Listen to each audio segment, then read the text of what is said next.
Hi everyone, I'm just doing a little video here to explain how I go about writing my chord sequences for these ambient videos.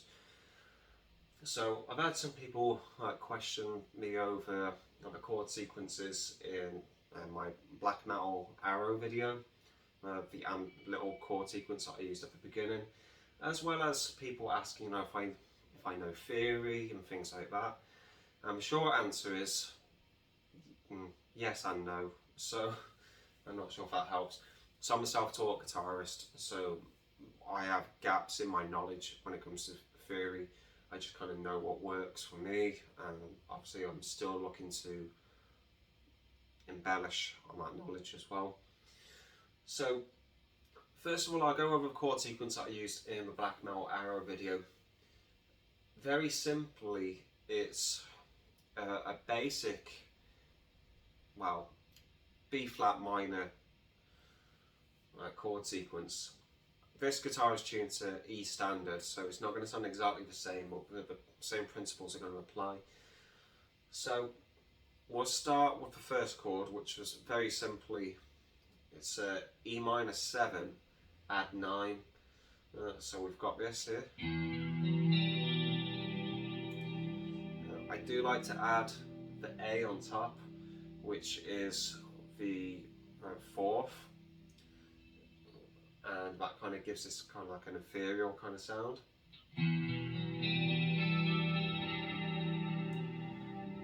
The next chord was F sharp minor 7. Now the interesting thing about this chord is that because of the C sharp in the F sharp minor 7, it doesn't typically fit within an E minor scale, because you'd normally have the C there instead, so that's the minor 6th. But because you add that on top, it almost immediately gives it like a Dorian sound, but then we're not going into Dorian, so it's very simply again.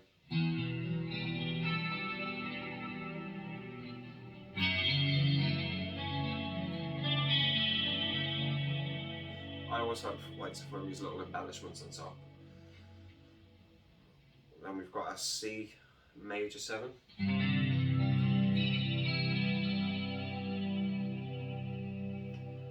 Then we've got an A minor add 9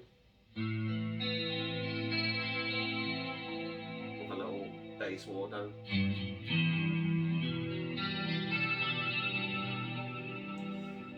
Then we've got an A major add 9, but it's an inversion. I believe it's a second inversion.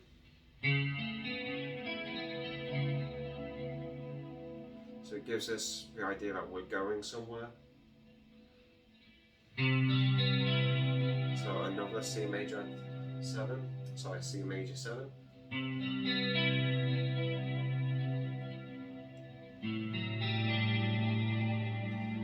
Now that's a D major with an A in the bass.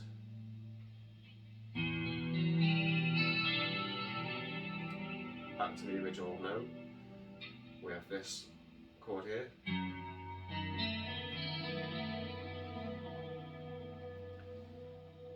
So that's kind of like B7 with the F sharp in the bass.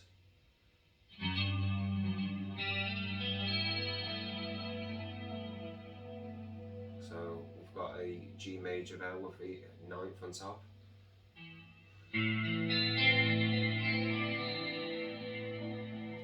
It's A minor add 9. And then we've got this B7.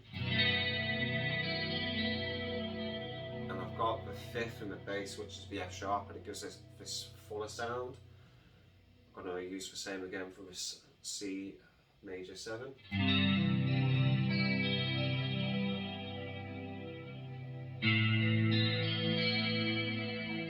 A add 9.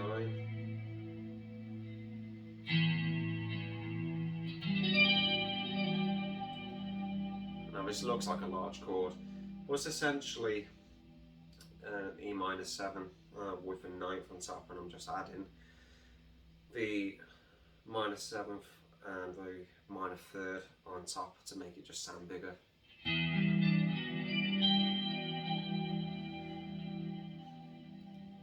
So the thought process behind writing these chord sequences is about how can one guitarist sound like they're playing more than what they are actually doing.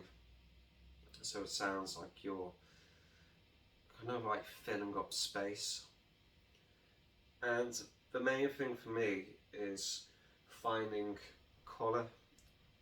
Now, because I'm self-taught and my knowledge of theory is limited, I'm trying to find all these different ways of playing chords that just sound different to me and sound interesting. So I don't really like the traditional cowboy chords, you know, you E minor.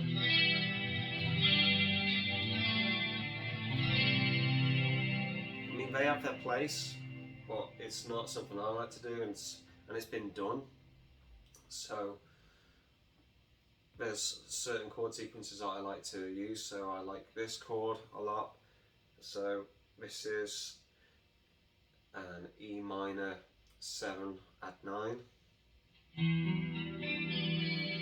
famously used in My Darkest Hour by Megadeth, but it sounds really good. And the good thing is that because of the position of your hand, it allows your other fingers to kind of grab other notes as well.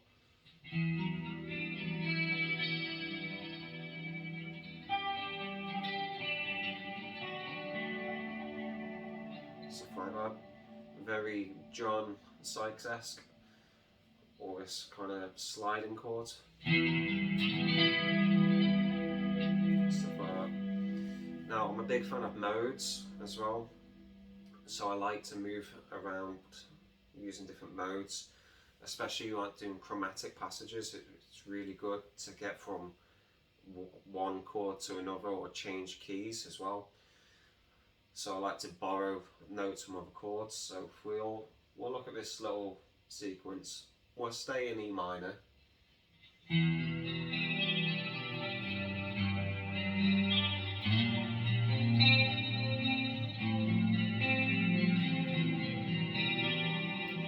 So what was going on there? We've got again E minor.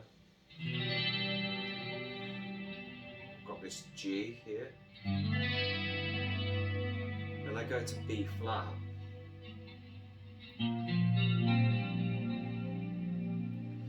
Now B flat obviously not in E minor, but if we look at something like the Locrian scale, that's like the Locrian mode, then you'll find that in there, but we're borrowing other notes that are still within E minor to make it fit. So we've got these, so we've got this C here, so we've got B flat over C over B flat. We can add in the D there, so it's still kind of within the D minor scale. That's an F in like a different inversion. Then we can return. It's little things like that. We've got some more simpler chord sequences we can look at. We can start in still in E minor, but we'll start with a C instead.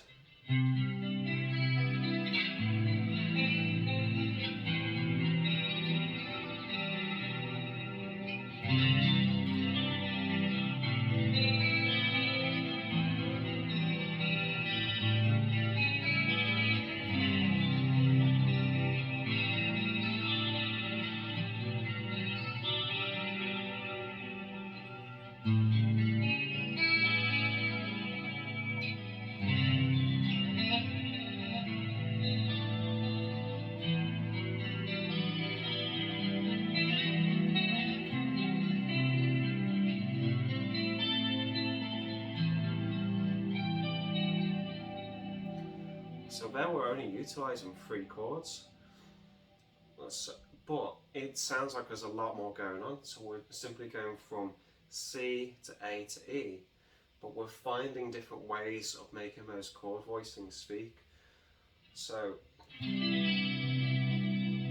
this chord is one of my favourites as well because it just sounds so lush and big. So again, it's just a C major 7, well, we've got the 9th here, so we've got the D.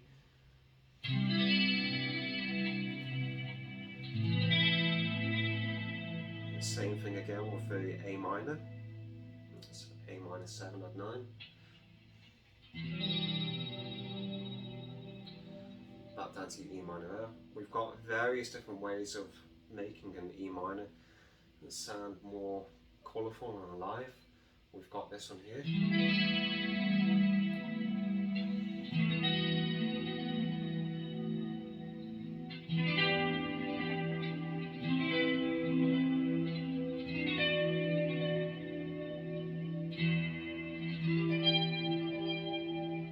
All various different ways of doing that.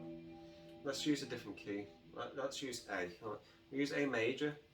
So A major, for example, I love being in A major because with the open strings you've got this kind of drone kind of sound. I love having the B and the E string ring out open.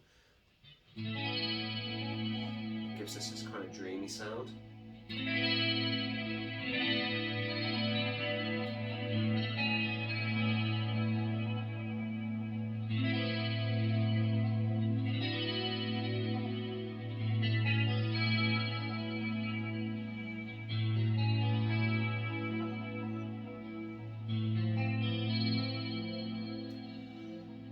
Good thing about having those open strings going, because the B is like it can either be like a suspended 2nd or a 9th depending on where it's played in conjunction with your chords. It gives this kind of it's like a dreamy sound, but there's some kind of suspense to it, especially with the E on top as well. So that being the 4th. With doing that kind of chord progression as well, it just sounds like you can essentially just move 2 notes around whilst using these open strings to give a bigger sound. So again, something simple.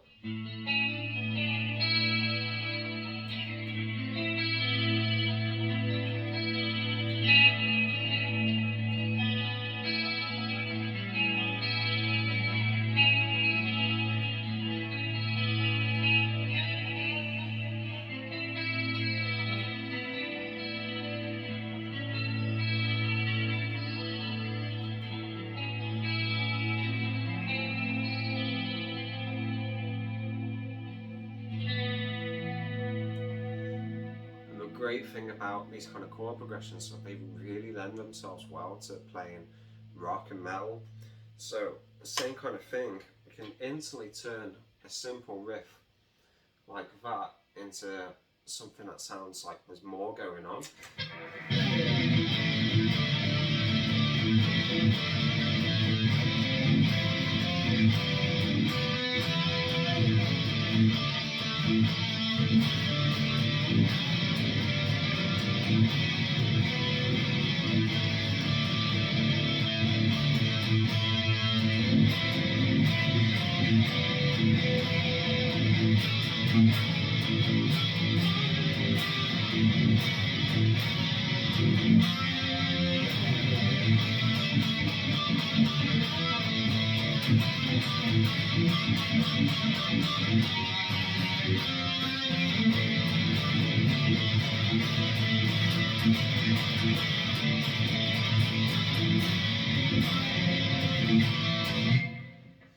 So something like that. It's really simple to construct that,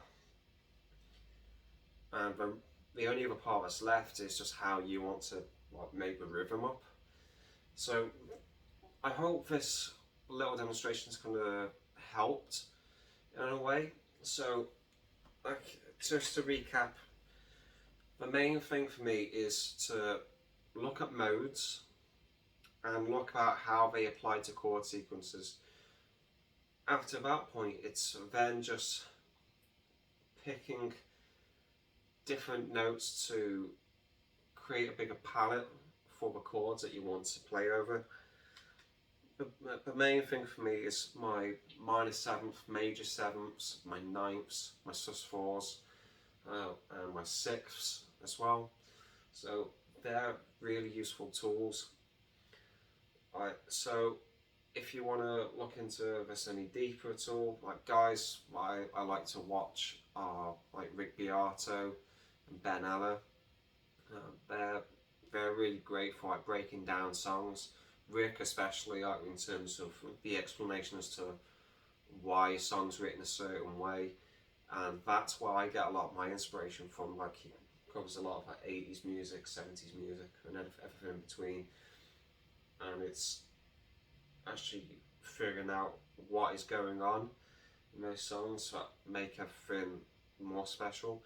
Especially when I'm doing these improvisations as well, because some of my videos there'll be maybe a multitude of layers of guitars going on, so it's knowing about how each note affects other notes that you're playing as well. So I'll do a very quick demonstration to finish off with. Again, we'll use A because it just works really well. So if I was going to do like an improvisation, I would start off with maybe like choosing some notes that's going to work really well as a drone and not going to clash with other notes for chords that I'll play later on. So if I was going to choose A, I would maybe like play this chord here as a drone.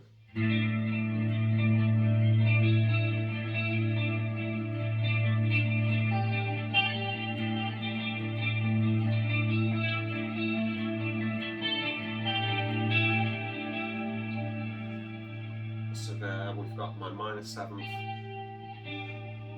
we've got my fourth as well, and that's going to work really well for if I decide to play other chords over the top of that.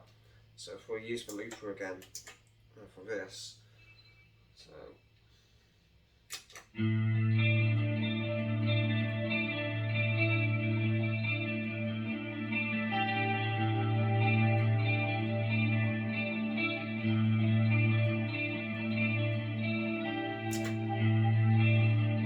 let's get a beat going, and then we're going to throw chords over the top of this.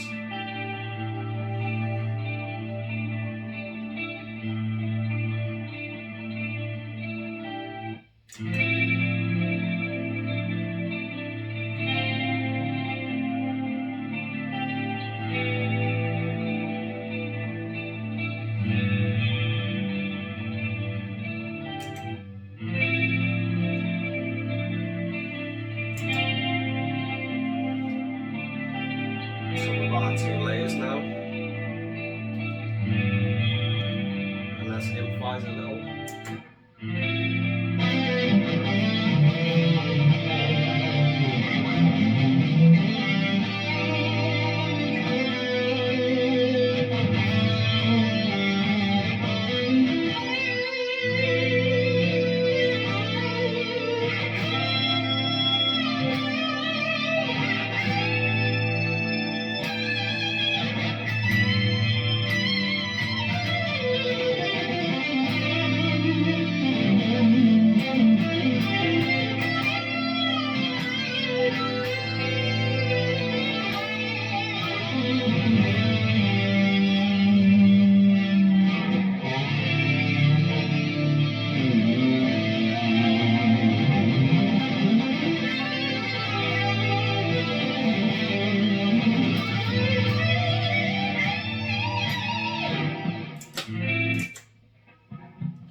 So yeah, something simple like that, and that can like go on for 5, 10, however long you want to do it for, and change it around. And that's just a very simple chord sequence of just throwing in an F major 7, D minor 7, A, G, F again,